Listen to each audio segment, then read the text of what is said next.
The afternoon sun slanted through the sheer curtains of the living room, casting long golden stripes across the polished floor. It was that quiet time of day, right after school but before dinner, where the house felt like it was holding its breath. In the corner of the room, towering over everything else, stood the large upright piano. It was a dark, imposing piece of furniture. But to the young boy sitting on the bench, it was like a giant friend waiting for a visit.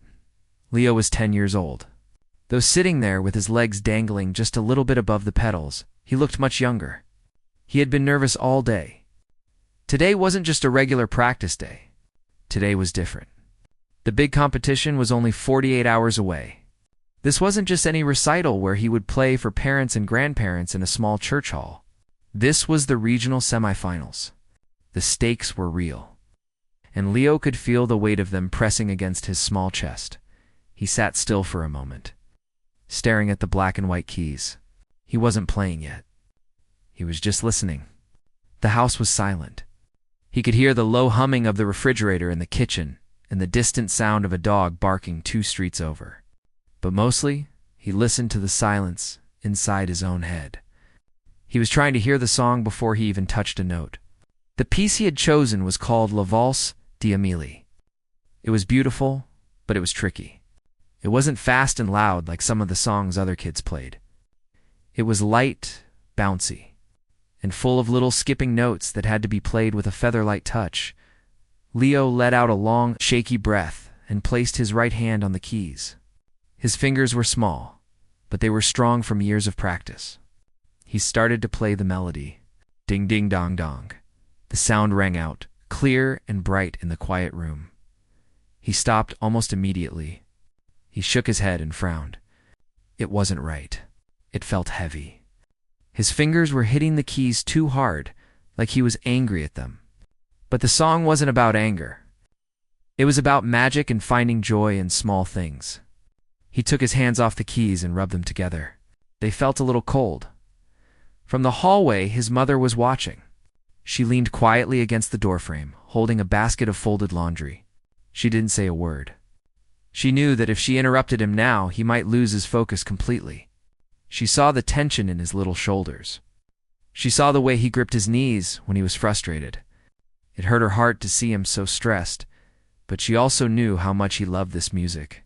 She remembered when he was just a toddler, banging on the keys with his palms, fascinated by the noise. Now he was turning that noise into art. Leo adjusted the piano bench. It squeaked slightly against the hardwood floor. He needed to sit up taller. His teacher always told him, "You have to imagine a string pulling you up from the top of your head." Leo imagined the string. He straightened his back. He took another deep breath, filling his lungs all the way up, and then let it out slowly. He closed his eyes. He tried to picture the movie the song came from. He thought about a girl with a bob haircut, skipping through the streets of Paris. He thought about cracking the top of a crane, Broly with a spoon and skipping stones on a canal. The song was supposed to feel like bubbles floating in the air. He placed his hands back on the keys. This time, he didn't hit them. He caressed them. He started the introduction again.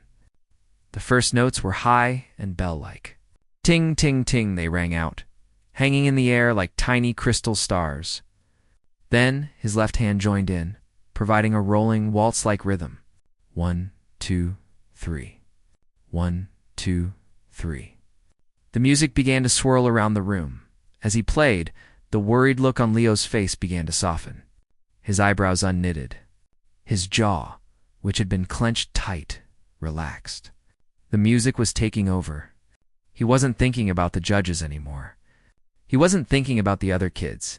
He would be competing against the ones who could play faster and louder than him. He wasn't thinking about the trophy. He was just thinking about the sound. He moved into the trickier part of the song. The melody started to jump around. His right hand had to move quickly, hopping from one note to another, while his left hand kept the steady beat. It required a perfect coordination that was hard for anyone, let alone a 10-year-old. He missed a note. A sour sound clashed into the beautiful melody. Leo didn't stop this time. He didn't frown. He kept going. That was what he had learned. You can't stop for the mistakes. You have to keep the waltz spinning.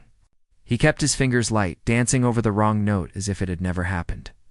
The flow of the music was more important than one single key. His mother listened from the hallway, a small smile touching her lips. She noticed how his playing was changing. It wasn't just technical anymore. It was starting to have feeling. He was playing softly, then getting a little louder, then pulling back to a whisper. It sounded like a conversation. It sounded like he was telling a story without using any words. The sun moved lower in the sky. The golden stripes on the floor turned a deep orange. The light moved across the piano, illuminating the dust motes dancing in the air around Leo. In the quiet room, the music seemed to amplify. The notes bounced off the walls and filled the space with warmth. Leo's feet moved to the pedals. He had to stretch his legs to reach them. He pressed down on the sustain pedal, and the sound suddenly became richer, fuller, like a warm blanket being wrapped around the notes. He used the pedal to connect the notes, making the melody flow like a river instead of separate drops of water. He reached the climax of the first section. The music sped up just a little bit, full of excitement and energy. His hands were a blur of motion, moving up and down the keyboard. He wasn't looking at his hands anymore. He was looking at a spot on the wall just above the piano, his eyes focused on something only he could see. He was in the zone.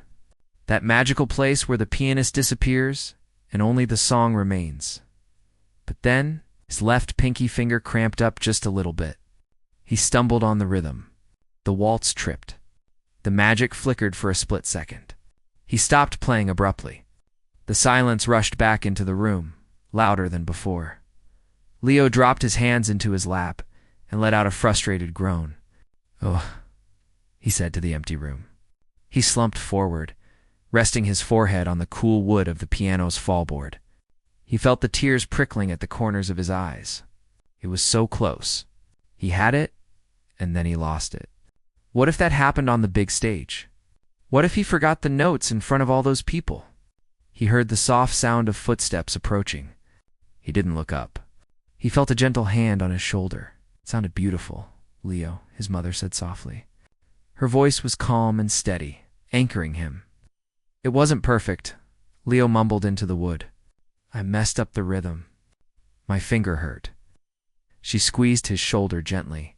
"Music isn't about being perfect, sweetheart. It's about how it makes people feel. When I listen to you, I feel happy. I feel like I'm flying."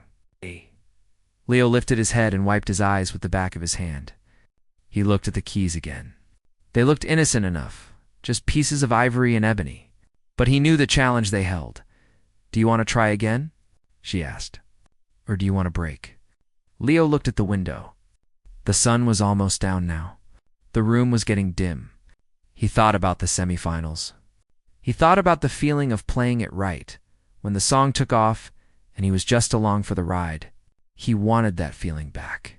"No," Leo said, sitting up straighter and rolling his shoulders to loosen the tension.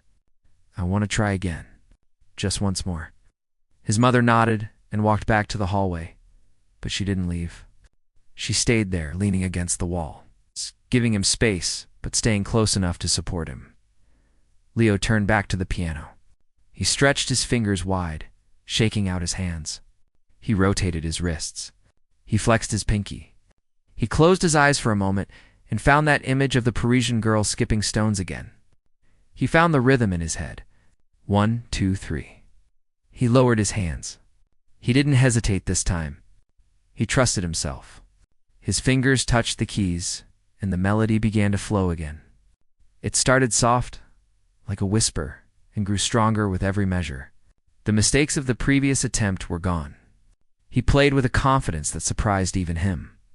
He wasn't hitting the notes. He was coaxing them out of the instrument. The song filled the living room, chasing away the shadows of the evening. It was a sound of pure childhood innocence, mixed with a surprising depth of emotion. As the final chords of the practice run faded away, Leo sat there, hands hovering over the keys, listening to the silence return. But this time, the silence didn't feel empty. It felt full. He knew he was ready. He still had the butterflies in his stomach, but for the first time that day, he felt like he could fly. The morning of the semifinals arrived with a sky so blue, It looked like it had been painted just for the occasion. There wasn't a single cloud to be seen, only a vast, bright expanse of sunlight that flooded the city.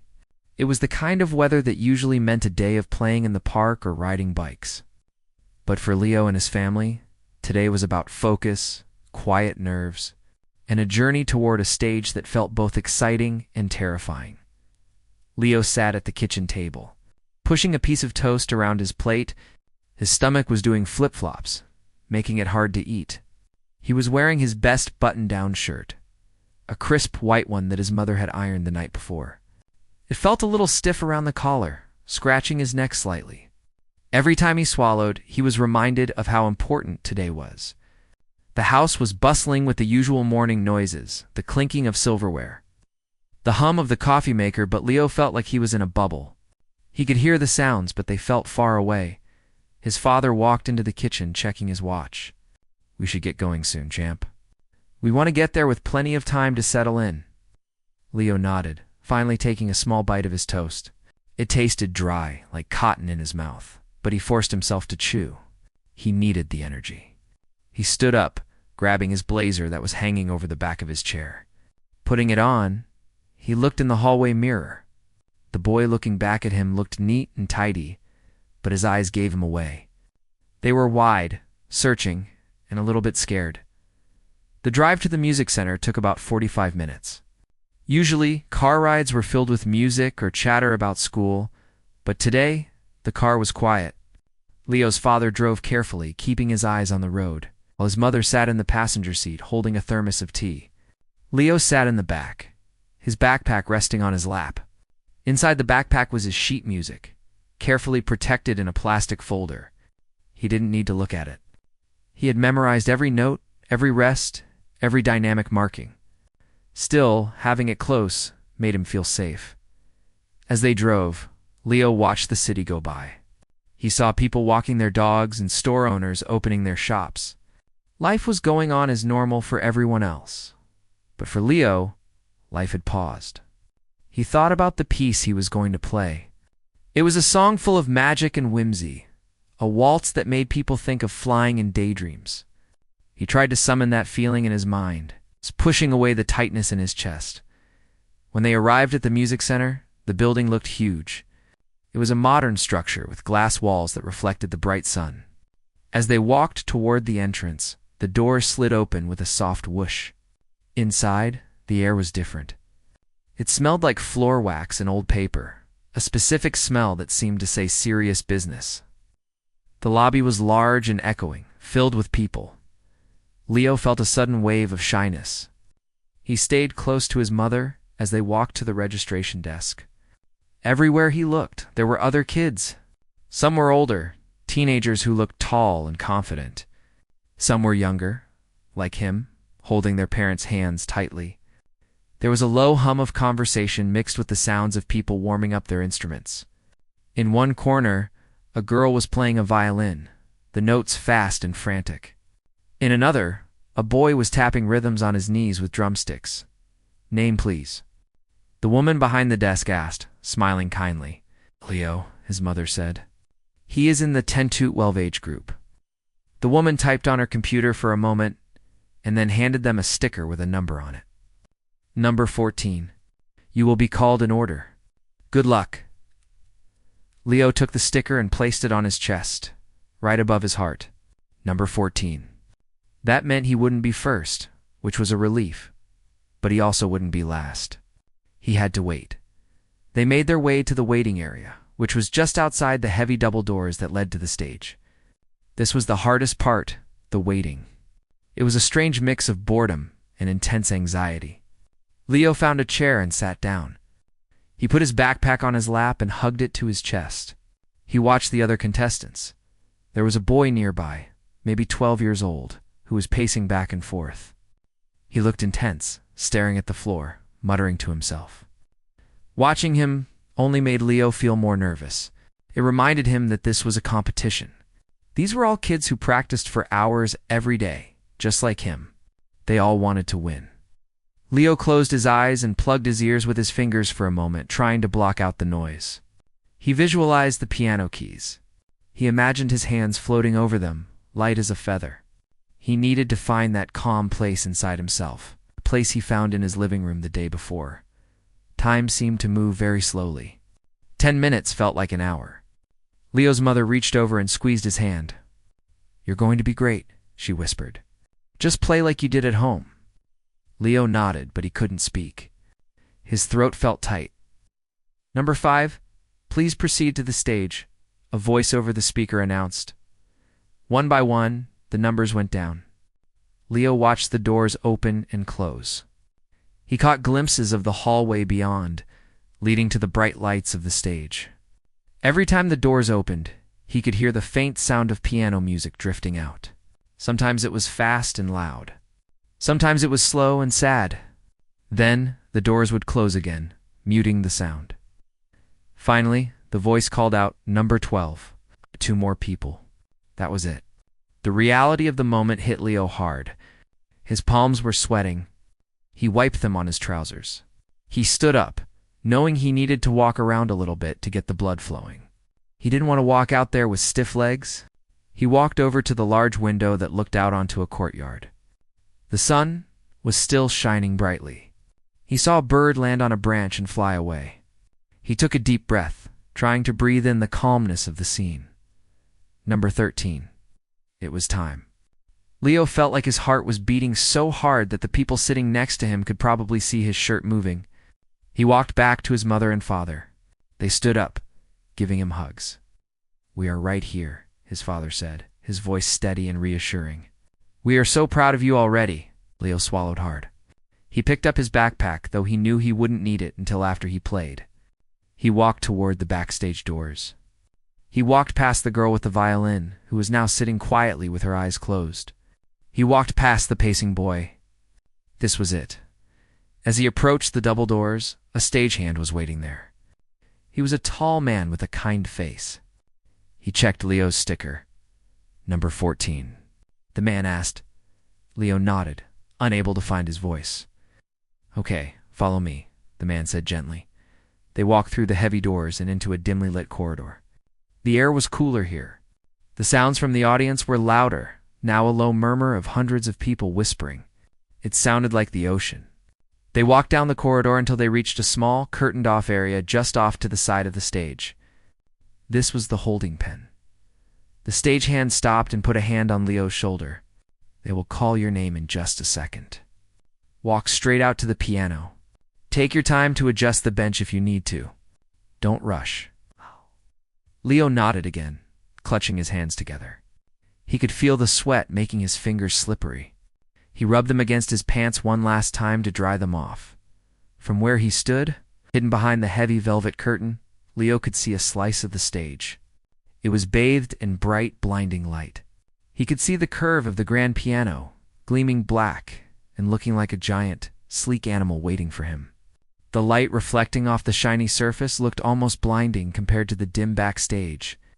"Ladies and gentlemen," a voice boomed over the speaker system. It was the announcer. Leo's heart jumped into his throat. "Next, we have a very special performance. Please welcome Leo." This was the moment. There was no going back. The stagehand gave him a little nudge. Leo took a step forward. He parted the heavy curtains and stepped out of the shadows and into the light. The brightness was overwhelming for a split second. He couldn't see the audience. He could only see a wall of darkness beyond the footlights, but he could feel them. He could feel the energy of hundreds of pairs of eyes watching him. The room was so quiet that he could hear the air conditioning humming above him. He walked toward the piano. His legs felt heavy, like he was walking through water, but he kept his head up. He focused on the bench. He focused on the keys. He blocked out the hundreds of people, the judges, the other contestants. It was just him and the music. As he reached the piano, he turned and sat down. He adjusted the seat, the mechanism making a soft thunk. He placed his feet on the pedals, reaching down just like he had practiced. He raised his hands and hovered them over the keys, taking a deep breath to steady himself. The silence stretched out, heavy and expectant. He was terrified, but he was also ready. Sitting on the velvet bench of the grand piano, Leo felt small. The instrument was massive, A sleek black ocean of wood and strings spread out before him. It was much bigger than the upright piano he had at home. The sheer size of it was enough to make anyone feel nervous, but Leo tried to remind himself that the notes were the same. A C was still a C, no matter how expensive the piano was. The silence in the auditorium was heavy. It wasn't a peaceful silence. It was a waiting silence.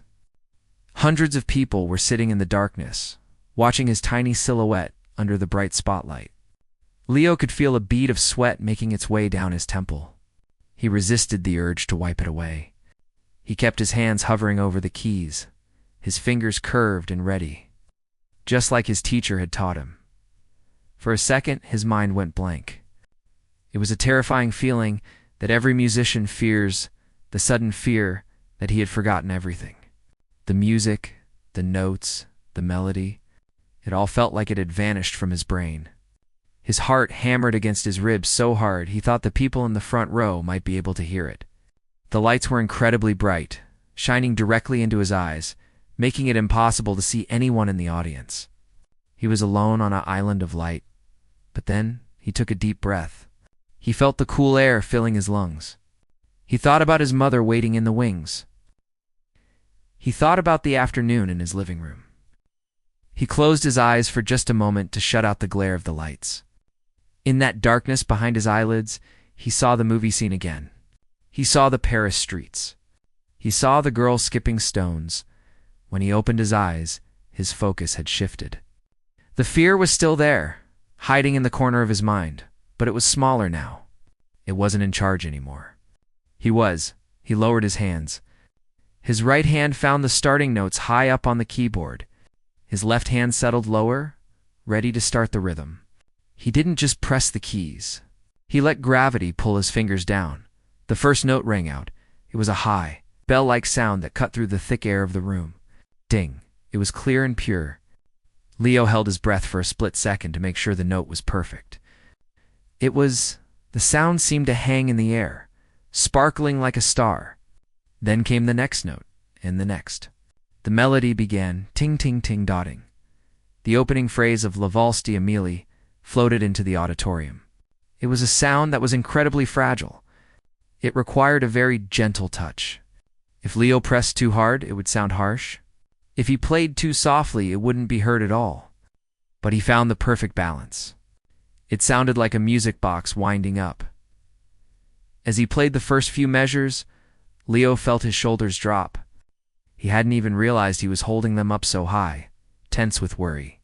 As the tension left his body, his playing changed. It became smoother. His fingers danced across the ivory keys, tapping them lightly. It felt less like work and more like flying. The audience, which had been so quiet just moments ago, seemed to lean in. The atmosphere in the hall shifted. People stopped looking at their programs. They stopped checking their watches. They were being pulled into the world Leo was creating. The whimsical, bouncing melody sounded like a happy memory. It was innocent and sweet. Leo moved into the next section of the song. The tempo picked up slightly. His left hand began to play the rolling waltz rhythm, steady asterisk, 1, 2, 3. 1, 2, 3 asterisk. That made everyone want to sway in their seats. This was the hard part. He had to keep the left hand perfectly steady while the right hand did. Complicated little jumps and runs. He focused intensely on his left hand. He watched his fingers pressing the keys, ensuring the rhythm was rock solid. Boom cha-cha, boom cha-cha. It was like a heartbeat. It grounded the song. He thought about a boat bobbing on gentle waves. That was the feeling he wanted to create. Not a stormy sea, but a happy little boat on a sunny day. A sudden thought popped into his head. What if he messed up now? He was doing so well. The idea of making a mistake in the middle of such a beautiful performance scared him. But as soon as the thought came, he pushed it away. He told himself to trust his fingers. He had practiced this thousands of times. His muscles knew what to do even if his brain was worrying.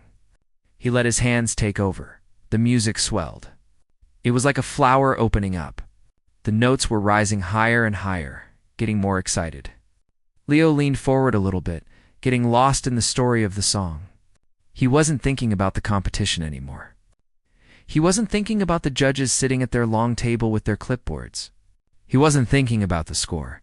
He was just a boy telling a story with sound. He remembered the advice his grandfather had given him once. "Play for the people who are listening, not the people who are judging," he had said. Leo looked out into the darkness beyond the lights. He couldn't see faces, but he could feel the presence of strangers. He played for them. He played for the person having a bad day who needed to hear something pretty. He played for the person who loved music. He played to share a gift. The song reached a delicate, intricate passage where the notes ran down the keyboard like a cascading waterfall. Leo's wrist was loose and flexible, allowing his fingers to move with lightning speed. It was a blur of motion. It sounded difficult, and it was, but Leo made it look easy. His face, which had been so serious when he walked out, was now relaxed. There was even a tiny hint of a smile on his lips as he nailed a particularly tricky run of notes. He was surprised by how good the piano sounded. The keys responded instantly to his touch. When he pressed them hard, the piano sang out with a rich, deep tone. When he brushed them softly, the piano whispered. It felt like the instrument was helping him, like they were partners working together to create this magic. Leo shifted his body slightly to reach the higher octaves. He had to stretch his arm, but he didn't lose his balance. He kept the rhythm flowing smoothly. There was no hesitation. It was one long, continuous stream of music. He was connecting the phrases, making sure there were no awkward breaks or silence between the sentences of the song. He came to a part where the music became softer. It was the middle of the story, where things get a little bit serious before the happy ending. Leo slowed down the tempo just a fraction, letting the notes linger. He pressed the sustain pedal with his foot, and the sound bloomed like a cloud of perfume. The room was filled with a rich, warm harmony that seemed to vibrate in everyone's chest. He felt a wave of gratitude wash over him. He was so lucky to be here. He was so lucky to be able to make music. The fear was completely gone now, replaced by a pure joy. It was the best feeling in the world, better than winning a video game or eating ice cream. It was the feeling of being fully alive, of doing exactly what he was meant to do. The melody began to climb again, building up energy for the final push. Leo's hands moved faster. The waltz rhythm became more pronounced. He played with a bright, cheerful energy that made you want to tap your foot. It was the sound of innocence and wonder. It was the sound of imagination. He looked at his hands. They looked so small against the big black keys, but they were powerful. They were creating something that could make people feel things. That was a kind of magic. He didn't need a wand to do magic. He just needed a piano and a song. As he approached the climax of the piece, he prepared his fingers for the final stretch. He took a quick breath.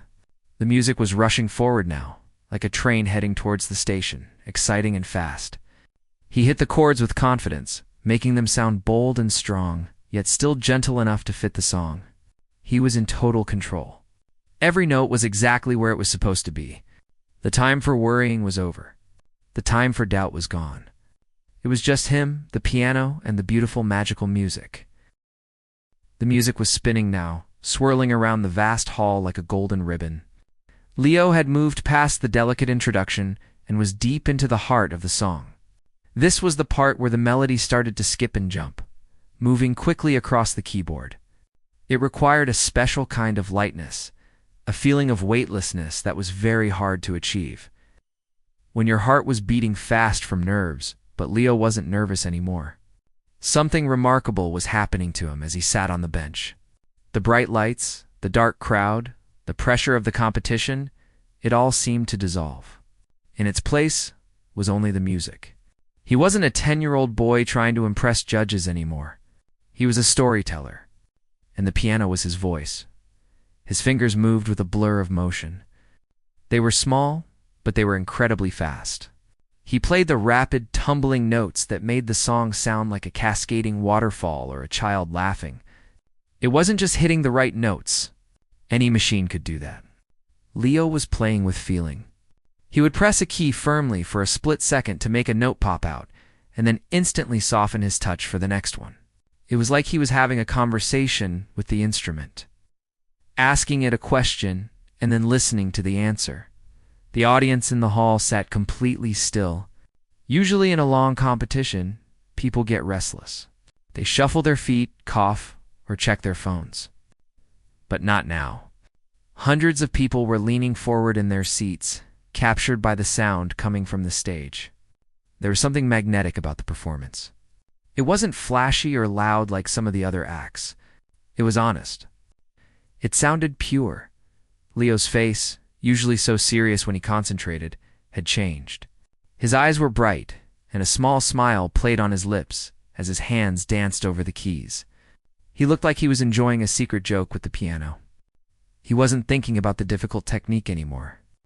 His hands just knew what to do. It looked effortless, the way his wrists moved fluidly.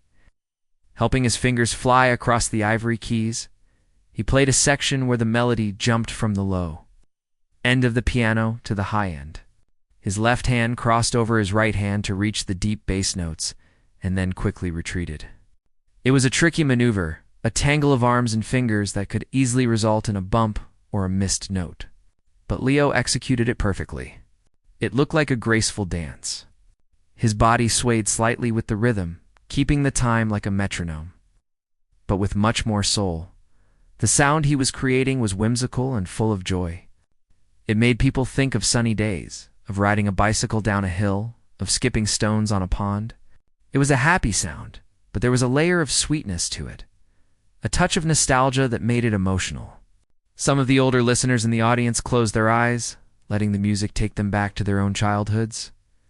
The parents in the room watched with wide eyes, amazed that such a young boy could produce such a mature sound. Leo's foot worked the pedals gently. He didn't slam them down. He used just enough pressure to connect the notes, making the sound smooth and singing, not choppy. He knew that the pedals were like the lungs of the piano. They helped it breathe. He was breathing with it, his chest rising and falling in time with the phrases of the music. As the piece progressed toward its most energetic part, the tempo increased. The waltz became faster. The notes were tumbling over each other, rushing forward like a stream flowing down a mountain. Leo's focus was absolute. He didn't see the judges writing on their clipboards. He didn't see the bright cameras set up in the back of the room. He saw nothing but the music in his mind. He hit a series of high chords that rang out like tiny bells. The sound was crystal clear and pierced through the air.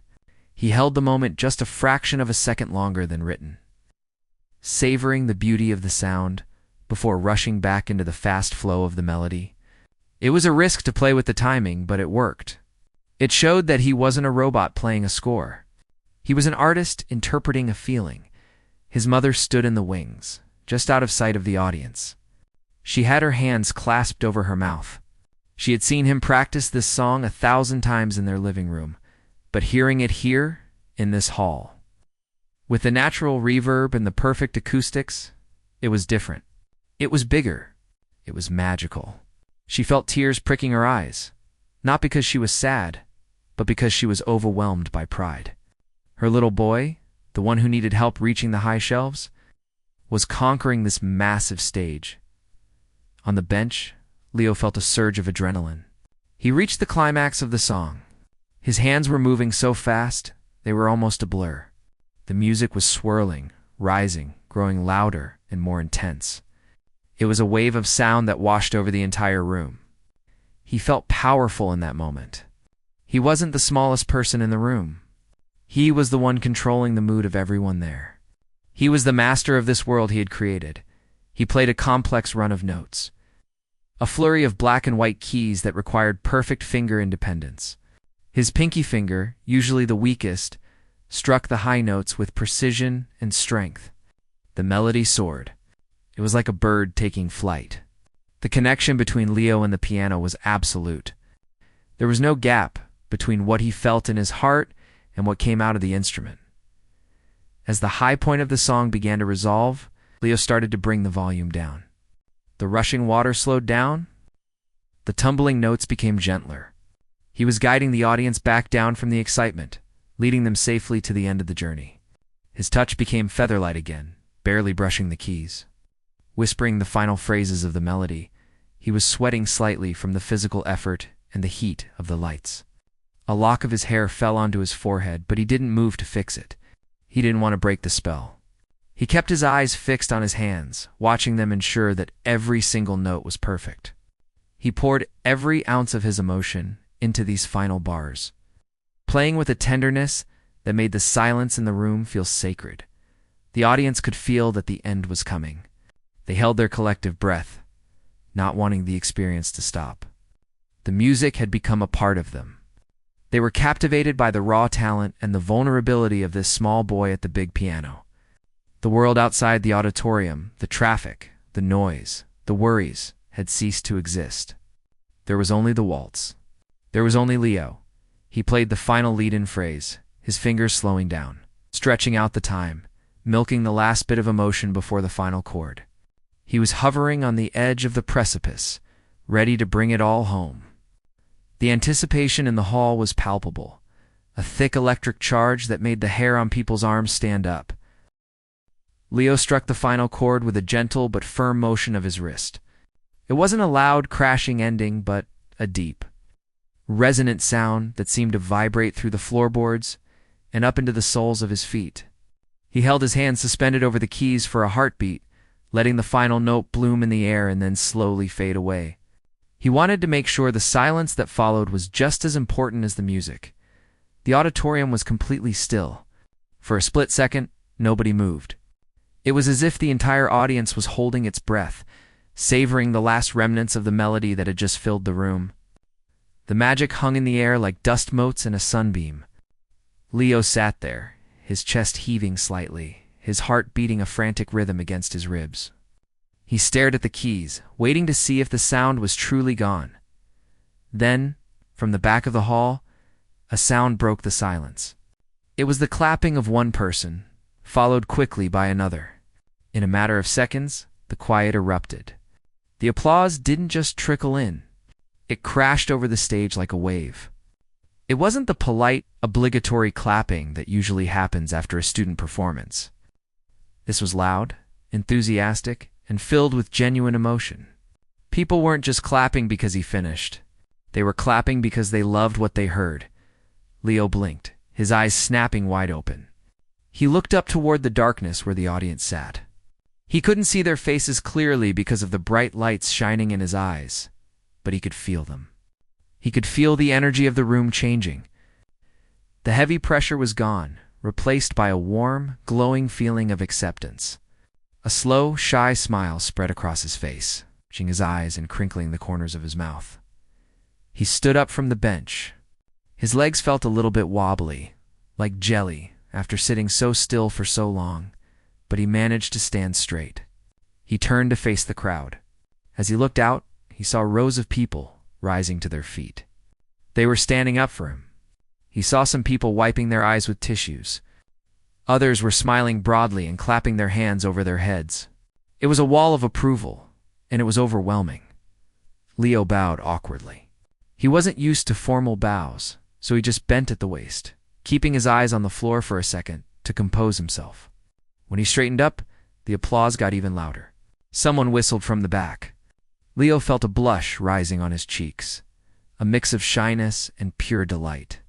He gave one more quick bow, a little deeper this time, and then turned to walk off the stage. As soon as he stepped into the wings and the bright spotlight was behind him, the air felt cooler. The stagehand who had helped him earlier was waiting with a bottle of water and a thumbs up. Leo took the bottle, his hands trembling just a little bit. He took a small sip, the cool water feeling amazing against his dry throat. Before he could even say anything, his parents were there. His mother swept him into a hug, squeezing him tight. "You were amazing," she whispered into his ear. "Absolutely magical." His father was right behind her, ruffling Leo's hair and beaming with pride. "I've never heard you play like that, Leo. That was special." Leo looked up at them, his eyes shining. "I didn't mess up," he said, sounding slightly surprised. "I wasn't scared at the end." "You weren't scared at all," his father corrected him.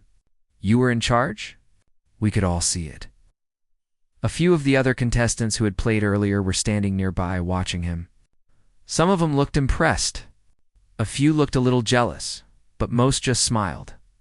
It was hard to be jealous of someone who played with that much heart. One of the older boys gave him a nod of respect. Leo nodded back, feeling a sense of camaraderie that he hadn't felt before. They were all musicians who understood how hard it was to get up there. Pour your soul out. They walked back into the main lobby of the music center. The atmosphere was different now. The tension of the competition had lifted, at least for a moment. People were chatting excitedly about the performances they had seen. As Leo walked past, a few strangers stopped him. "Excuse me, are you the boy who played the Amélie song?" an elderly woman asked. She was holding a program and smiling kindly. Leo nodded. "Yes, ma'am. It was beautiful," she said, reaching out to pat his hand. "You reminded me of when I was a little girl. Thank you for that." Leo felt a warm glow in his chest. It was better than any trophy. He realized then that the music wasn't just about him winning something. It was about giving something to the people who listened. He had made that lady feel something happy. That was a real gift. They found a quiet spot in the lobby to wait for the results. The judges needed time to tally up the scores and decide who would move on to the final round. Leo sat on a comfortable chair, swinging his legs back and forth. The adrenaline was starting to wear off, replaced by a deep, contented tiredness. He felt light, like a balloon that had been cut loose from its string. His parents sat with him, but nobody talked about the score. They didn't talk about whether he would win or lose. They talked about the feeling of the music. His mother described how the song made her want to dance. His father talked about how the fast parts sounded like rain falling on a roof. They were dissecting the art, not the competition. Eventually, the announcer's voice came over the speakers again, asking all the contestants to come back into the auditorium for the results. The butterflies returned to Leo's stomach a little bit, but they were gentle butterflies now, not frantic ones. He stood up, took his mother's hand, and walked back into the hall. The lights were dimmed, and a spotlight was focused on the center stage, where a table stood with envelopes. The judges sat in a row behind it. The atmosphere was serious again, but not scary. The anticipation was exciting. The announcer took the microphone. "We have heard some incredible talent today," he said. "Making this decision was very difficult for our judges. But we have selected the finalists for the championship round." He paused for dramatic effect. The room was silent. Leo held his breath. "In no particular order," the announcer continued, "the first finalist is..." He read a name. It wasn't Leo. It was the girl with the violin. She gasped and walked to the stage, looking thrilled. "Our second finalist is..." Another name? A boy who had played a fast, difficult jazz piece. Leo clapped for him, genuinely happy. "The third finalist..." The announcer paused. Leo squeezed his mother's hand. He was okay either way. He really was. He had already won because he had played his heart out. Leo. Time seemed to stop for a second. Leo looked at his mother. She was beaming, tears in her eyes again. He looked at his father. He was nodding vigorously. He had done it. He was a finalist. He stood up and walked toward the stage. This time, he didn't feel like he was walking to the electric chair. He walked with a spring in his step. He joined the other musicians on the stage, the three of them standing together under the lights. The audience applauded again. Standing there, looking out at the crowd, Leo felt a profound sense of accomplishment. It wasn't just about the certificate they handed him or the chance to play again in the finals. It was about the journey he had taken. He had faced his fear. He had walked onto a huge stage all by himself. And he had created beauty. He thought about the quiet afternoon in his living room, struggled to find the right touch, the frustration of the wrong notes. All of that had led to this moment. The practice, the patience, and the perseverance had paid off. As he walked off the stage for the last time that day, clutching his certificate, the sun was setting outside the glass windows of the center. The sky was painted in shades of purple and orange. It looked like a painting ready to go home. His father asked, putting an arm around Leo's shoulder. "Yeah," Leo said. "Can we get pizza?" His mother laughed. "I think we can definitely get pizza." They walked out into the cool evening air. The world outside was still spinning, People were still driving home from work, and life was going on as normal. But for Leo, the world looked a little bit different. It looked a little more magical. He knew now that he had a voice. He knew that even a 10-year-old boy with small hands could say something huge and important. He didn't need to be loud to be heard. He just needed to be true to the music, and as he climbed into the back seat of the car, humming the waltz under his breath, Leo knew that this was just the beginning of his story. The music wasn't just in the piano anymore. It was inside him, and it was going to be there forever.